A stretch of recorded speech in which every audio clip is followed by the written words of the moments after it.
첫 번째 발표를 시작하겠습니다. 첫 번째 무대를 열어주실 동행팀을 무대로 모시겠습니다.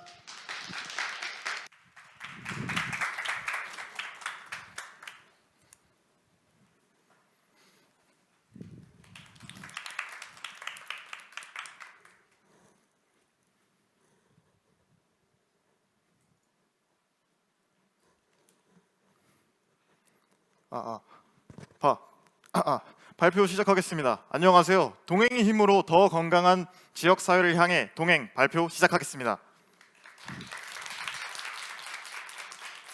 6개월간의 동행길 함께 걸어보시겠습니다.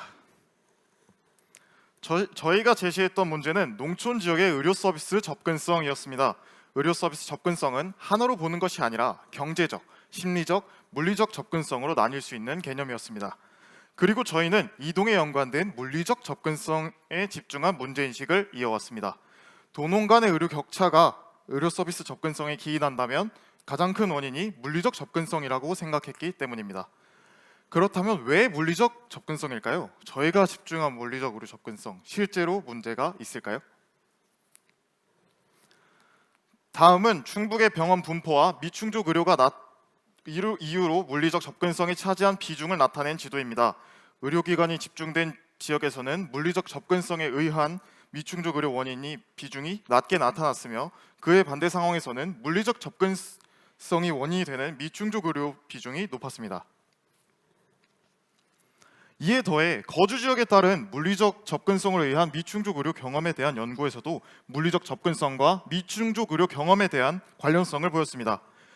물리적 접근성으로 인한 미충족 의료 경험이 대도시에 사는 사람들보다 중소도시에 사는 사람들이 약 1.2배, 농어촌에 사는 사람들이 약 3.95배 높다고 보고했습니다.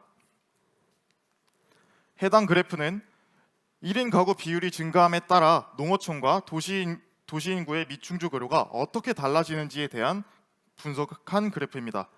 농어촌 지역에서는 1인 가구 비율이 높을수록 미충족 의료가 증가하는 반면 도시 지역에서는 감소하는 추세를 보이고 있습니다.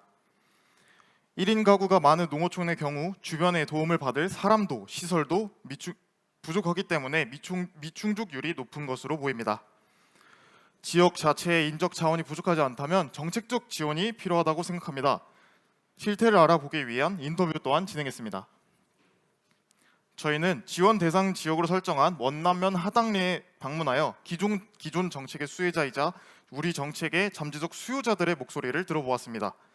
그리고 다음과 같은 대답을 들을 수 있었습니다. 물리적 이동에 따른 의료 격차에 대한 문제를 해결하기 위한 지자체의 정책은 존재했습니다. 그러나 보시는 바와 같이 한계가 보이고 있었습니다. 교통 인프라 부족의 경우는 음성군만의 일은 아닐 것입니다. 충청북도로 확대해 보겠습니다. 다음은 충북 내 의료 격차를 개선하기 위한 정책들입니다. 수혜층이 저소득, 장애인, 노인 등에 한정되어 있었고 이 수혜층조차도 수요에 비해 늘 공급이 부족한 상황이었습니다. 즉 시도는 하고 있지만 문제는 해결되지 못하고 있는 상황이었습니다. 이러한 과정 중 근본적인 문제는 교통 인프라의 비효율성이 아닐까 하는 생각에 도달했습니다.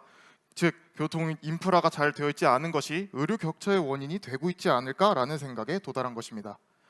따라서 근본적인 교통 문제를 해결함과 동시에 의료 접근성 해소를 함께 해소하려는 아이디어를 구상하려고 했습니다. 가장 먼저 고려한 부분은 이동수단이었습니다. 무엇보다 택시를 활용한 정책이 인력, 예산, 오남용과 같은 문제가 우려된다는 피드백이 많았기 때문에 이동수단에 대한 탐색 과정 중 많은 인원을 수용할 수 있는 버스에 관심을 가지게 되었습니다. 택시와 버스 두 이동수단 모두 정책화 과정에서 장단점이 있었습니다. 택시의 경우 이동수단이 상대적으로 적게 소요되지만 그만큼 인력과 예산이 더 많이 소요됩니다. 그에 비해 버스의 경우는 적은 운행으로 많은 인원을 수송할 수 있기 때문에 편의성이 떨어지긴 하지만 그만큼 운영 비용 측면에서 유리하다고 생각했습니다. 정책 기획은 지속 및 현실화 가능성을 체계화할 수 있어야 한다는 피드백이 많았습니다. 저희 역시 우려했던 부분이기 때문에 의료 접근성 개선이라는 중심 문제를 두고 정책의 조건을 갖춘 아이디어 구상을 위한 활동을 이어왔습니다. 먼저 택시에서 버스로 수단을 변경했기 때문에 그에 대한 조사도 필요했습니다. 버스를 활용한 의료 접근성을 개선하는 방안은 크게 다음의 두 가지 방안이 있습니다. 공급자가 의료 취약지에 있는 수요자를 찾아가는 방문 진료 서비스와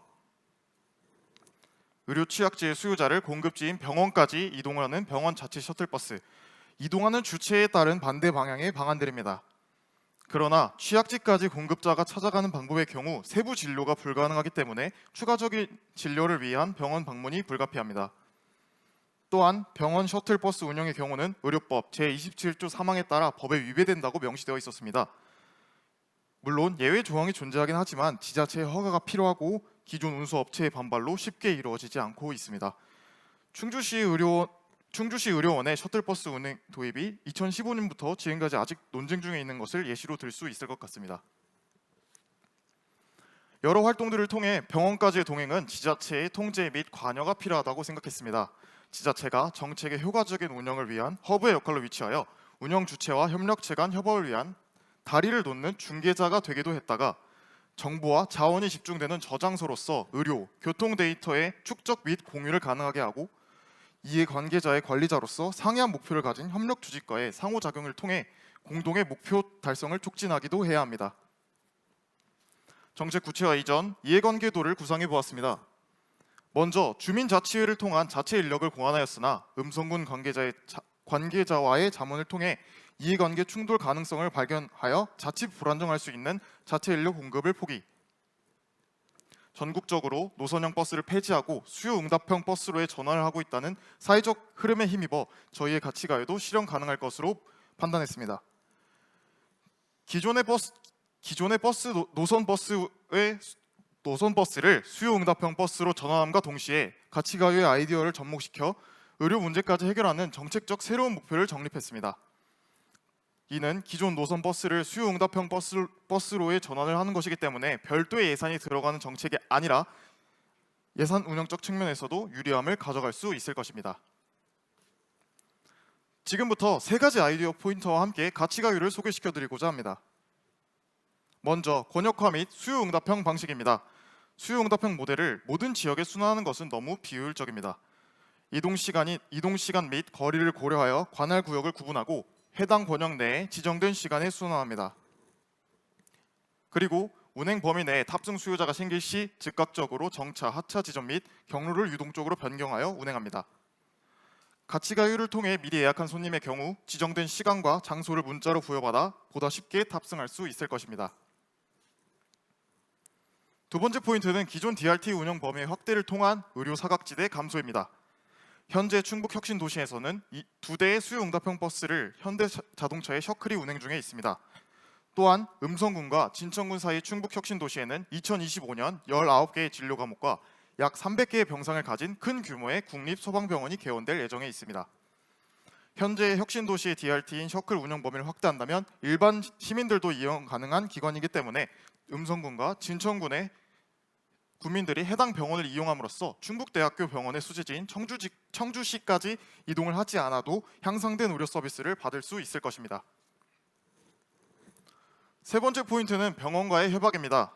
수요응답형 버스 모델의 가상 정류소로 병원을 지정함과 동시에 병원 예약까지 함께 진행할 예정입니다. 이를 통해 가치가요 이용자는 최소한의 대기 시간을 가지고 진료를 받을 수 있게 될 것입니다. 그렇다면 이렇게 만들어지는 가치가요, 정책 수요자들은 어떻게 이용하게 될까요? 가치가요의 자세한 운영 방식을 설명드리기 위해 가상의 정책 수요자 김정환 씨를 설정했습니다. 김정환 씨의 기본 정보는 다음과 같습니다.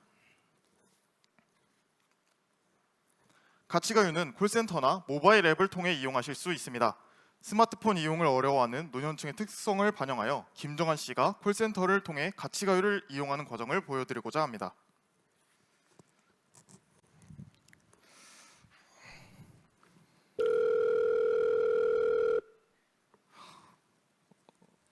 여보슈, 그 같이 가요 맞아요? 아니 내가 병원 가려고 버스를 좀 타려고 하는데요. 네, 성함이랑 생년월일 알려주세요. 어디 병원 가시려는 건가요? 내 이름이 김정환이고요. 1949년 1월 12일이에요. 내가 지금 허리가 뽀사질락 해서 빨리 주사 맞으러 병원 좀 가야 쓰겠어. 따로 가시는 병원이 있으실까요? 그 이름이 뭐더라? 그 마트 옆에 있는디.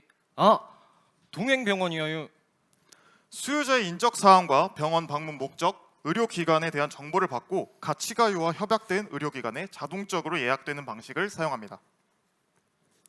병원 예약 이후 수요응답형 버스 예약도 함께합니다. 버스는 어디서 타시나요? 아, 내가 여기 원남면 하당 1, 2에 사는디요. 아이고, 근데 여기 마을에 버스 정류장이 없는데 어떡하나? 하당 1리면 마을회관 앞에서 타시면 됩니다.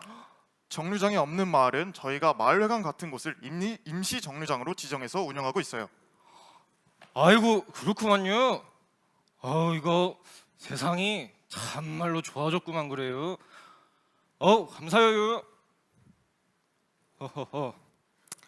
이렇듯 근린에 정류장이 있는 경우엔 해당 정류장에서, 없는 경우엔 마을회관과 같은 인구 밀집 지역 장소를 임시 정류장으로 운영합니다. 또한 목적지인 병원을 가상 정류장으로 지정하여 병원 앞까지 동행을 함께합니다. 수요응답형 버스 모델은 기존의 고정 노선 버스와 다르게 승객의 실시간 요청에 따라 경로를 유동적으로 변경할 수 있으며 택시와 다르게 저렴한 운용비로 많은 인원을 수송할 수 있을 것으로 보입니다. 또한 병원을 목적지로 설정한 이동은 교통 취약을 해결하는 동시에 의료복지 측면에서의 개선을 함께 이어나갈 수 있을 것입니다. 이렇게 김정환 씨는 도착 시간과 승차 장소에 대한 정보를 문자로 부여받고 버스를 탑승한 후 병원으로 이동합니다. 병원에 도착한 김정환 씨는 가치가요 탑승을 신청할 때 자동으로 병원이 예약이 되기 때문에 최소한의 대기 시간으로 우선적인 진료를 받을 수 있게 됩니다. 이 과정은 어플로도 가능하게 할 것이기 때문에 어플 이용자는 더욱 용이하게 이용하실 수 있을 것입니다. 저희가 생각하는 가치가요의 기대효과입니다. 2022년 통계청 자료에 따르면 미충족 의료에 대한 조사 결과 충북은 전국에서 7.1%로 4위를 차지했습니다. 이는 경남의 9.1%를 제외하면 2, 3위인 인천, 강원의 7.2%와 근소한 차이를 가집니다. 의료 접근성 개선과 교통 취약 모두를 해소해 나가면 최소한 2021년 충북의 미충족 의료 수준인 5.4%까지 개선이 저희 가치가요의 1순위 목표이자 기대효과입니다. 수요응답형 버스와 가치가요는 서로의 이용자 유입책이 되어 교통 취약성 해소를 도모할 것입니다. 자문을 통해 음성군에서 기존 노선 버스를 폐지하고 수요응답형 버스 모델을 고려하고 있는 것을 확인할 수 있었기 때문에 그렇게 먼 미래에 있는 일은 아닐 것이라고 보입니다. 가치가요는 단편적인 문제 해결뿐만 아니라 더 나아가는 길을 열어줄 것입니다. 가치가요의 아이디어로 시작하여 데이터 축적과 다양한 분야의 협력체와의 네트워크 구축이 이루어진다면 이를 활용한 연계사업, 사업 범위 확대와 같은 더 나아가는 길을 위한 기반을 준비할 수 있을 것입니다. 건강검진과 같은 서비스는 2차 이상의 의료기관의 이동 수요에 따라 장거리 운행을 하는 등의 확대 사업이 그 예시가 될 것 같습니다. 3명이서 시작했던 동행길은 많은 사람들이 함께해 주신 덕분에